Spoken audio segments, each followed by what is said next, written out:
बिस्मिल्लाहिर्रहमानिर्रहीम, अस्सलाम वालेकुम। मैं हूं मुबशर हसन, आपका बायोलॉजी का टीचर। हम क्लास 10th के अंदर चैप्टर 7 को डिस्कस कर रहे थे, इनहेरिटेंस। इनहेरिटेंस में हमने कुछ ऐसा लॉज को डिस्कस किया था। आज हमने जो ऐसा लॉ डिस्कस करना है वो है मेंडेलियन इनहेरिटेंस। मेंडेलियन इनहेरिटेंस यानी कि मेंडल्स के लॉज को हमने डिस्कस करना है। ग्रेगर जोहन मेंडल एक मोंक थे, इन्होंने टू लॉज पेश किए थे किसके? इनहेरिटेंस के। एक का नाम था लॉ ऑफ सेग्रीगेशन और एक का नाम था लॉ ऑफ इंडिपेंडेंट असॉर्टमेंट। तो हमने दोनों को डिस्कस करना है। एक के लिए हमने कुछ शॉर्ट क्वेश्चन डिस्कस करने हैं और एक लॉन्ग क्वेश्चन में डिस्कस करेंगे। तो दोनों लॉज बड़े इंपॉर्टेंट हैं, आपने याद रखना है। ये पेपर के पॉइंट ऑफ व्यू से दोनों लॉज हाईली इंपॉर्टेंट हैं। हर साल इनमें से एक लॉन्ग क्वेश्चन आता है और शॉर्ट क्वेश्चन भी आते हैं और MCQ भी आते हैं। तो इसलिए हम देखते हैं कि हमारा सबसे पहले इस वर्कशीट के अंदर लॉन्ग क्वेश्चन क्या है। लॉन्ग क्वेश्चन हमारा लॉ ऑफ इंडिपेंडेंट असॉर्टमेंट पर है।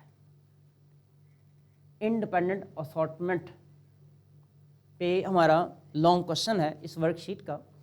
इंडिपेंडेंट नाम से ज़ाहिर है, इंडिपेंडेंट यानी कि डिपेंड नहीं कर रहे, यानी कि डिपेंड नहीं करता। क्या नहीं डिपेंड करता? इसमें हमने देखना है टू ट्रेड्स हैं। टू ट्रेड्स को हम स्टडी कर रहे हैं। टू ट्रेड्स की स्टडी को हम डाई हाइब्रिड क्रॉस कहते हैं।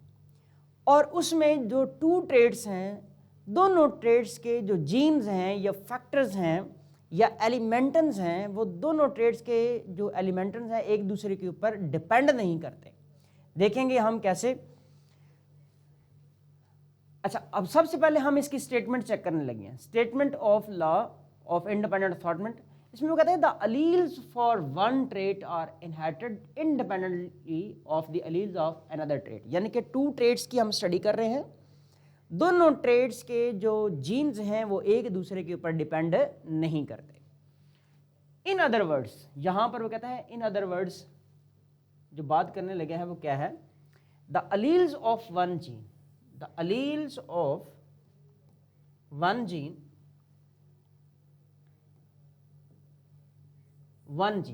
pair have equal probability to assort with the alleles of other gene pair। यानी कि जब गैमीट्स की फॉर्मेशन होती है, तो एक जीन का एक अलील दूसरे जीन के अलील के साथ जा सकता है। वो एक दूसरे के ऊपर डिपेंड नहीं कर रहे होते। इसके लिए हम एग्जांपल डिस्कस करेंगे। हमने डिस्कस करनी है सीड शेप और सीड कलर के हिसाब से।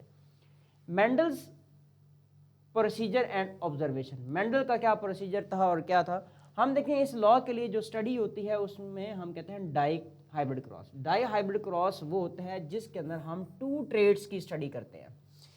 यानी कि हम कितने ट्रेड्स की स्टडी कर रहे हैं? टू ट्रेड्स की स्टडी कर रहे हैं। किसमें?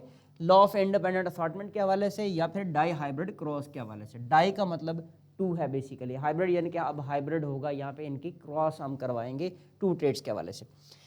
ही एग्जामिन सीड शेप, एक उसने स्टडी किया सीड शेप जिसमें एक राउंड था एक रिंकल था। राउंड डोमिनेंट होता है, रिंकल जो है रिसेसिव होता है। डोमिनेंट वो होता है जिसके कैरेक्टर एक्सप्रेस करते हैं, रिंकल यानी कि रिसेसिव है तो ये इसका कैरेक्टर हाइड हो जाता है। दूसरा जो ट्रेड है उसे हम क्या बोलेंगे? Seed colour. एक है सीड शेप और दूसरा सीड कलर। सीड कलर के अंदर देखें एक येलो है और एक ग्रीन है। जो येलो है इसके लिए कैपिटल Y है, जो ग्रीन है इसके लिए स्मॉल y है। यानी कि ग्रीन रिसेसिव है और येलो डोमिनेंट है। यहाँ पर कैपिटल R है और स्मॉल r है।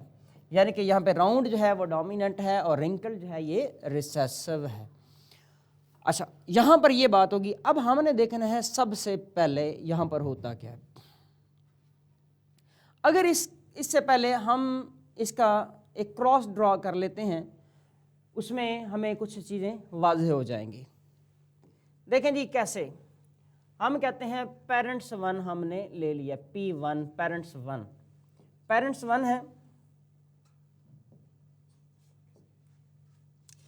हमने कहा राउंड सीड भी हैं और येलो भी हैं, राउंड भी हैं येलो भी हैं।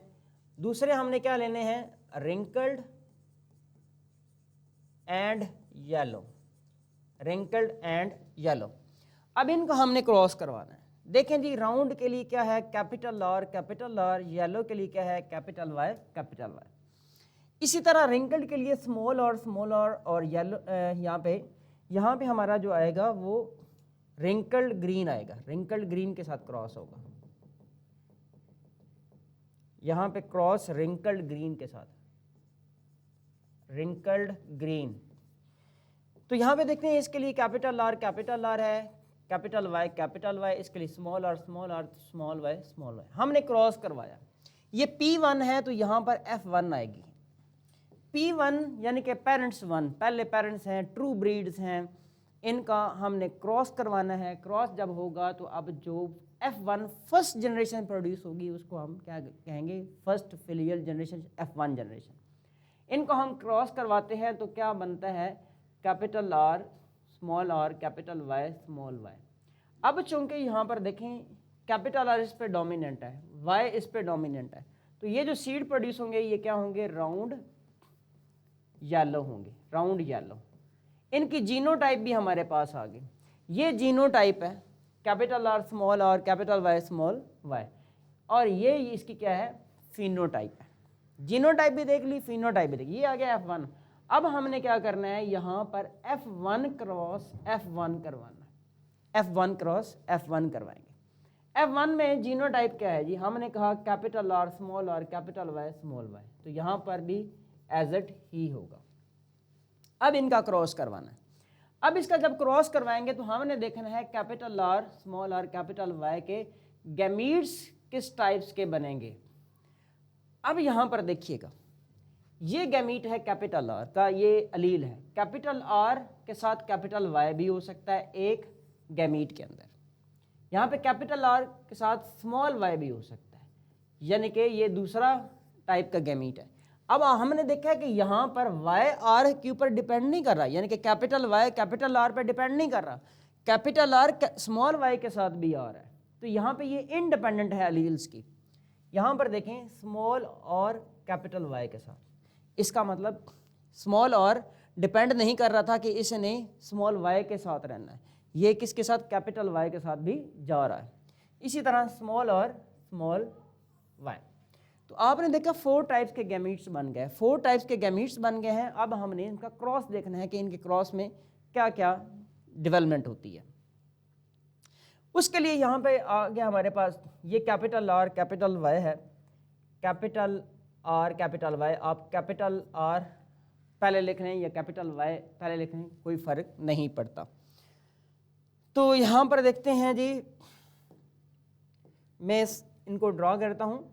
ये आपके पास कैपिटल Y स्मॉल r आ गया है, स्मॉल y कैपिटल R आ गया है, स्मॉल y स्मॉल r आ गया है।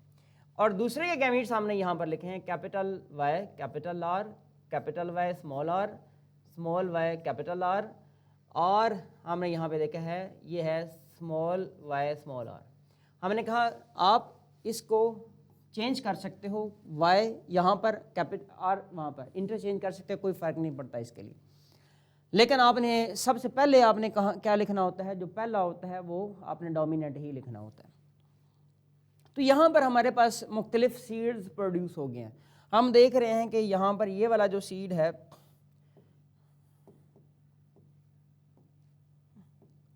यहाँ पर ये हमें येलो नज़र आ रहा है, ये येलो नज़र आ रहा है, ये येलो और राउंड, येलो राउंड, ये सारे येलो राउंड नज़र आ रहे हैं। इसी तरह यहाँ पर येलो राउंड नज़र आ रहा है। लेकिन ये वाला जो नज़र आ रहा है ये येलो रिंकल नज़र आ रहा है, ये येलो नज़र आ रहा है, ये येलो और रिंकल नज़र आ रहा है, येलो है, येलो, यहाँ पर येलो, यहाँ पर येलो और रिंकल। अच्छा, इसी तरह आगे देखें तो यहाँ पर आपको ये क्या नज़र आ रहा है, round green, round green, round green and wrinkled green. तो आप देखिए मल्टीपल फिनोटाइप्स आपके पास आ चुकी हैं। तो इसमें हम देखते हैं, अगर ज़रा गौर कीजिए तो यहाँ पर देखें, पहले आपके पास आ गया जी, पहली फिनोटाइप जो आई है वो कौन सी है, राउंड येलो है, राउंड येलो। दूसरे नंबर पर क्या आ गया, रिंकल्ड येलो। यहाँ पर राउंड ग्रीन पहले लगा लेते हैं। रिंकल्ड येलो आप लगा लें, रिंकल्ड येलो। फिर आप लगा लें राउंड ग्रीन। नंबर 4 पे हम लिखेंगे रिंकल्ड ग्रीन। तो हमने देखा कितनी फिनोटाइप्स आ गई, 1 2 3 4 डाई हाइब्रिड क्रॉस से F2 जनरेशन। यहाँ पर हमारी ये क्या जनरेट हुई है, F2 जनरेशन हुई। F2 जनरेशन में क्या आ गया है, F2 जनरेशन के अंदर 4 फिनोटाइप्स आ गई हैं, 4 फिनोटाइप्स आ गई हैं।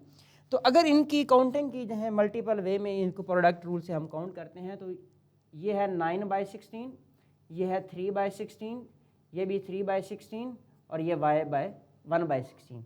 यहाँ पे काउंट करें टोटल 16 है, इसमें से राउंड येलो कितने हैं 9/16।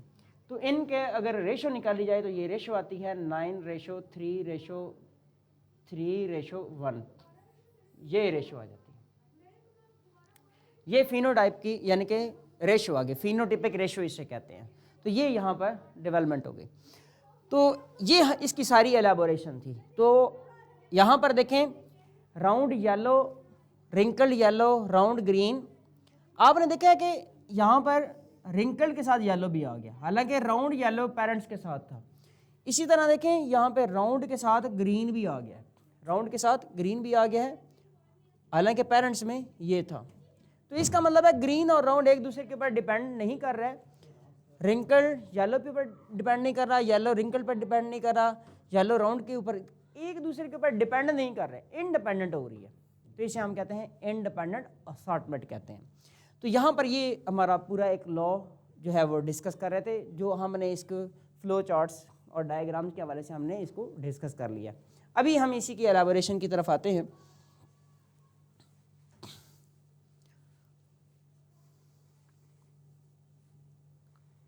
अच्छा जी, नंबर फर्स्ट पे हमने कहा F1 जनरेशन के हवाले से हमने क्या बोला जी, when Mendel cross a true breed, round yellow जिसकी जीनोटाइप ये थी, capital R capital R capital Y capital, with a true breed wrinkled green, इसके साथ आपने क्रॉस किया small r small r small y small y।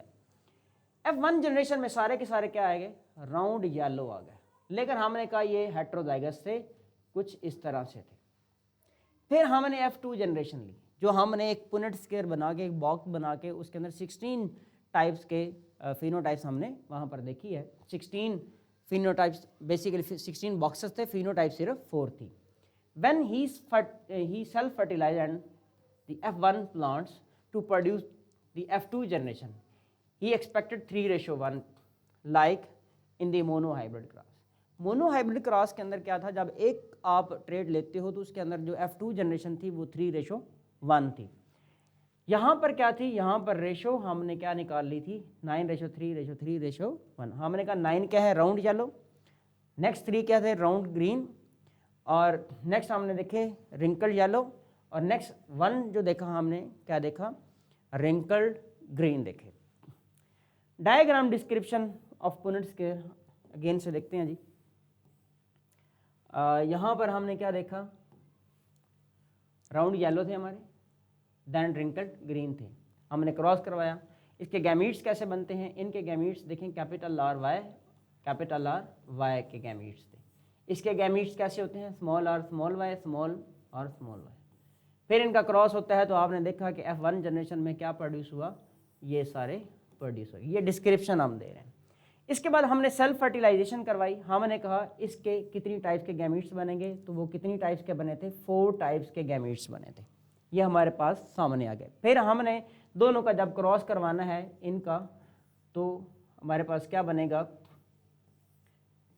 एक Punnett square हम बना सकते हैं उसके लिए, जो हमने ऑलरेडी बनाया। इनका क्रॉस होगा तो जाहिर सी बात है 16 बॉक्सेस बनेंगे। 16 में से कितनी फिनोटाइप्स आ रही थी, 9 आ रही थी, 4 फिनोटाइप्स आ रही थी, जिसमें 9:3:3:1 आ गया था। ये हमने ऑलरेडी डिस्कस कर लिया। तो यहाँ पर हमने देखा F2 जनरेशन फिनोटाइप्स में 9 राउंड येलो आ गया, 3 round green, wrinkle green, yellow 3 and 1। तो हमारे पास रेशो क्या आ रही थी, 9:3:3:1 के हवाले से हम बात कर रहे थे। फिनोटाइपिक रेशो ये ऑलरेडी हमारे पास आ चुकी है, हमने इसका डिस्कस कर लिया है। अब हम पेरेंटल रिकॉम्बिनेशन और पेरेंटल टाइप देखें।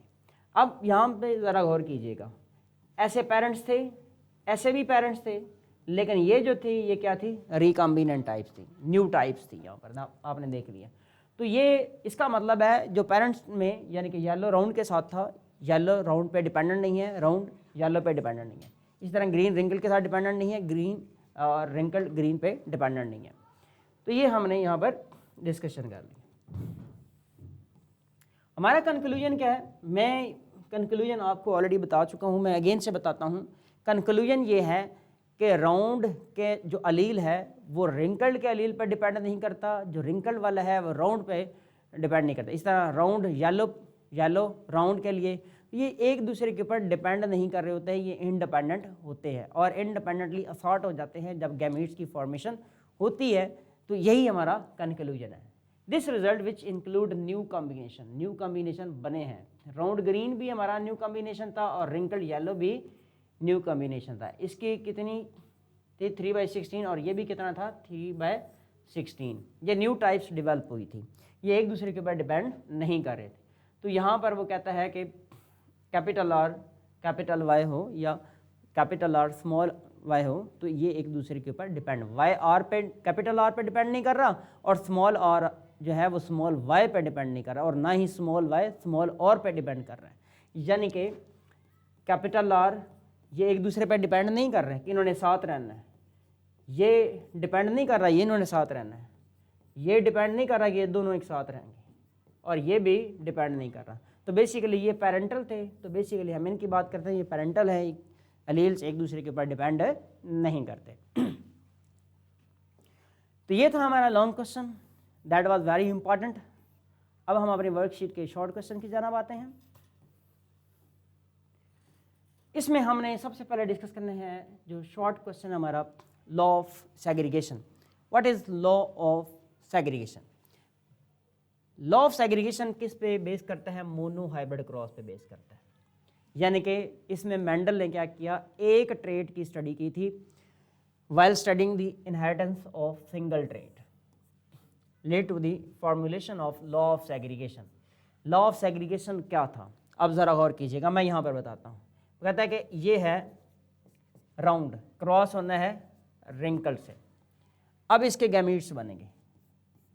एक ट्रेट के लिए दो फैक्टर हैं, दो अलील्स हैं। एक ट्रेट के लिए दो अलील्स हैं, याद रखिएगा। एक गैमीट के लिए ये चला जाता है, एक गैमीट के पास ये चला जाता है। आपने देखा ये क्या हो गया, यानी कि अलील्स फॉर सिंगल ट्रेट क्या होते हैं, सेपरेट हो गया, सेग्रीगेट हो गया, सेग्रीगेट हो गया, सेपरेट हो गया। अच्छा, इसके लिए भी ऐसे ही होगा, ये सेपरेट हो गया। पहला पॉइंट ये, वो कहता है कि जब इनकी फर्टिलाइजेशन होती है, सपोज करें ये इससे मीट करता है, ये मीट किया, अगेन से जब फर्टिलाइजेशन हुई तो अगेन से यूनाइट कर गया। तो पहले उसने कहा सेग्रीगेट होते हैं, फिर उसने कहा ये यूनाइट हो जाते हैं। तो यही हमारा लॉ ऑफ सेग्रीगेशन है। को एग्जिस्टिंग अलील, ये को एग्जिस्टिंग अलील है, सेग्रीगेट सेपरेट हो जाते हैं during gamete formation and unite randomly during fertilization. जब फर्टिलाइजेशन होती है तो दोबारा से वो क्या करते हैं, यूनाइट कर जाते हैं, मीट कर जाते हैं। ये था हमारा फर्स्ट शॉर्ट क्वेश्चन। हम चलते हैं सेकंड शॉर्ट क्वेश्चन की जानब, that is very important. Which trait in P plant were studied by Mendel? Mendel ने कौन कौन से ट्रेट स्टडी किए थे? याद रखिएगा ये 7 ट्रेट्स थे। ये 7 ट्रेट्स हैं, वो कौन से 7 ट्रेट्स हैं? नंबर फर्स्ट पर देखिएगा, हमने लिखा है seed shape, seed colour, pod shape और फ्रूट शेप जिसे कहते हैं। Pod colour, next flower colour, next flower position, next जो है वो स्टेम लेंथ। ये 7 ट्रेट्स हैं जो ग्रेगर जोहन मेंडल ने स्टडी किए थे। इन 7 ट्रेट्स की फिनोटाइप्स हैं 2, एक डोमिनेंट है और एक रिसेसिव है। राउंड के लिए हमने कहा कैपिटल आर, ये सिंबल भी साथ में मेंशन कर रहा हूँ। रिंकल्ड के लिए हम कहते हैं स्मॉल आर। येलो है कैपिटल वाई, ग्रीन है हमारे पास स्मॉल वाई। इन्फ्लेटेड पोड होती है, उसकी फली जो होती है, उसका जो बीन होता है। इन्फ्लेटेड के लिए कैपिटल आई, कॉन्स्ट्रिक्टेड के लिए स्मॉल आई। ग्रीन के लिए कैपिटल जी, यानी कि पॉड कलर जो होता है वो ग्रीन डोमिनेंट है और स्मॉल जी। पर्पल जो फ्लावर का कलर डोमिनेंट है, वाइट जो होगा वो क्या होगा, रिसेसिव होगा। फ्लावर पोजीशन एक्सियल, एक्सियल जो फ्लावर होता है यानी कि बेसिकली एक्सेस पर जो मौजूद होता है वो डोमिनेंट होता है, और जो टर्मिनल जो टॉप पे होता है वो क्या है, वो रिसेसिव है। इसी तरह टॉल के हवाले से capital T and small T, tall, short और डवार्फ कहते हैं। तो ये ट्रेड्स थे। आपने इसको, आपके पास क्वेश्चन आता है, आपने एज ए टेबल बना के लिखना है। पहले ट्रेड्स लिखेंगे, फिर इसकी फिनोटाइप लिखेंगे, साथ उसका सिंबल भी मेंशन करेंगे, देन रिसेसिव लिखेंगे फिनोटाइप, और देन उनके सिंबल भी मेंशन करेंगे। आगे चलते हैं जी। State Mendel's law of independent assortment. Mendel का लॉ के हवाले से हमने डिटेल में डिस्कशन की है। इंडिपेंडेंट असॉर्टमेंट के हवाले से हमने कहा एक ट्रेड के लिए या दो ट्रेड्स के लिए जो अलील्स होते हैं वो एक दूसरे के ऊपर डिपेंड नहीं कर रहे होते हैं कि उन्होंने साथ रहना है या चले जाना है, वो डिपेंड नहीं कर रहे होते, इंडिपेंडेंट असॉर्टमेंट होती है। अच्छा, नेक्स्ट क्वेश्चन है why Mendel perform test cross. अब टेस्ट क्रॉस क्या था बेसिकली आपने देखना है, मैं यहाँ पे ब्रीफली डिस्क्राइब कर देता हूँ। देखें ये P1 थे, P1 क्रॉस P1 था। सपोज करें P1 क्या था, कैपिटल R था, ये क्या था, स्मॉल r था। जब इनकी नेक्स्ट जनरेशन आई तो वो क्या बनी, वो ये बनी, मैंने शॉर्ट फॉर्म में लिखा, ये है F1 जनरेशन। अब F1 जनरेशन में ये राउंड आ गया, आपके पास सीड एक राउंड मौजूद है, लेकिन आपको ये नहीं पता उसकी जीनोटाइप क्या है। सीड आपको देखने में राउंड नज़र आ रहा है, अब उसकी जीनोटाइप क्या है, कैपिटल R है या कैपिटल R स्मॉल r है। अब आप चेक करना चाहते हैं कि वो हेट्रोजाइगस है या होमोजाइगस है, आप उसकी जीनोटाइप फाइंड करना चाहते हैं। F1 जनरेशन के जो डोमिनेंट रेट है उसकी क्या फाइंड करना चाहते हैं, जीनोटाइप। तो आप देखें सीड को बज़ाहिरी तौर पे देखें तो वो उसकी जीनोटाइप नहीं पता चलेगी। जीनोटाइप तब पता चलती है जब हम उनके नेक्स्ट क्रॉस करते हैं, उस क्रॉस को हम क्या बोलते हैं, टेस्ट क्रॉस कहते हैं। Mendel perform test cross to confirm the genotype of F1 plants to validate his ideas about how traits are inherited, कि traits कैसे inherit होते हैं, और फिर ये बताना है कि ये वाला जो आपके पास आया है ये homozygous है या heterozygous है। This helped him conclude whether the traits were homozygous or heterozygous।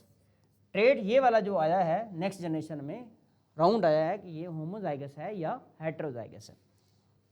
Thus supporting his law of segregation and independent assortment। तो ये वाला जो पॉइंट था ये उसके लॉ ऑफ सेग्रीगेशन और लॉ ऑफ इंडिपेंडेंट असॉर्टमेंट को क्या करता था, सपोर्ट कर रहा था।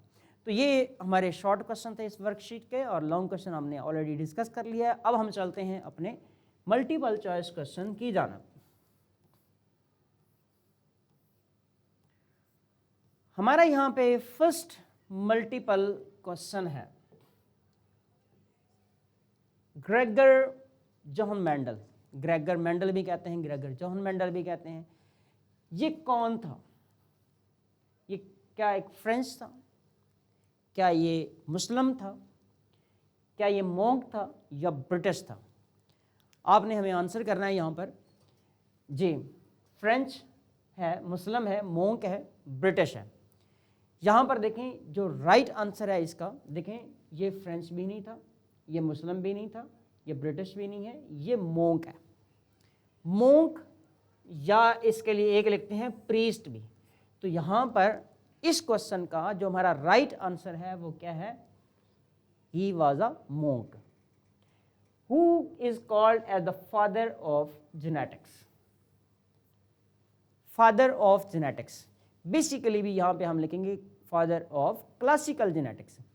तो जेनेटिक्स का फादर कौन कहलाता है, क्या फ्रांसिस क्रिक है, ऐसा नहीं है। क्या ग्रेगर जोहन मेंडल है, क्या वाटसन एंड क्रिक है, क्या अरिस्टोटल है, बिल्कुल ऐसा नहीं है। तो यहाँ पे हमारा राइट आंसर क्या होगा, ग्रेगर जोहन मेंडल। बिल्कुल ठीक, आपका ये राइट आंसर जो है वो बीटा ग्रेगर जोहन मेंडल। ये क्या थे, ये मोंक भी थे, और ये इन्होंने ही फर्स्ट इनहेरिटेंस जो है वो इंट्रोड्यूस करवाई थी, और इसी को क्या बोलते हैं, फादर ऑफ जेनेटिक्स कहते हैं। आगे चलते हैं जी। क्वेश्चन नंबर 3 है, इसका आप हमें आंसर करेंगे जी। Cross in which one trait is studied, एक ऐसा क्रॉस जिसमें सिर्फ एक ट्रेट की हम स्टडी कर रहे हैं, क्या इसको मोनोहाइब्रिड क्रॉस कहते हैं, डाईहाइब्रिड क्रॉस कहते हैं, सिंगल क्रॉस कहते हैं, या यूनी क्रॉस कहते हैं? देखिए यूनी का मतलब ही वन ही होता है, लेकिन ये बात ठीक नहीं है। इसी तरह सिंगल क्रॉस भी नहीं है। आपका आंसर एग्जैक्टली ठीक है, ऑप्शन बीटा इज करेक्ट। और सॉरी, इसके लिए a cross in which one trait, one के लिए मोनो आएगा, तो बीटा ऑप्शन करेक्ट नहीं है। इसका राइट आंसर क्या होगा, वो मोनो हाइब्रिड क्रॉस होगा। मोनो का मतलब होता है वन, क्रॉस हाइब्रिड, हाइब्रिड के हवाले से हम बात कर रहे थे। हाइब्रिड तब बनता है जब क्रॉस होते हैं। तो मोनो हाइब्रिड के लिए आपने याद रखना है कि वो सिंगल क्रॉस होता है, सिंगल ट्रेट वहाँ पे डिस्कस किया जाता है। आगे चलते हैं क्वेश्चन नंबर 4 की जानब। In monohybrid cross Mendel studied, अब उसी क्वेश्चन के रिलेटेड आ गया, लेकिन उससे ज़रा ऑपोजिट आ गया कि जो मोनो हाइब्रिड क्रॉस था इसमें मेंडल ने कितने ट्रेड्स की स्टडी की थी और वो कौन सा था? क्या सीड कलर स्टडी किया था? जो हमारी बुक के अंदर लिखा हुआ है, एक्चुअली हम उसकी बात करेंगे, डेफिनेटली उसने सारे स्टडी किए थे, लेकिन हम यहाँ पर देखते हैं जो हमारी बुक के अंदर है वो क्या था। वो सीड कलर नहीं था, वो सीड साइज भी नहीं था, वो फ्लावर पोजीशन भी नहीं थी, वो क्या था, सीड शेप। याद रखिएगा, लेकिन उसने सारे ही डिस्कस किए थे।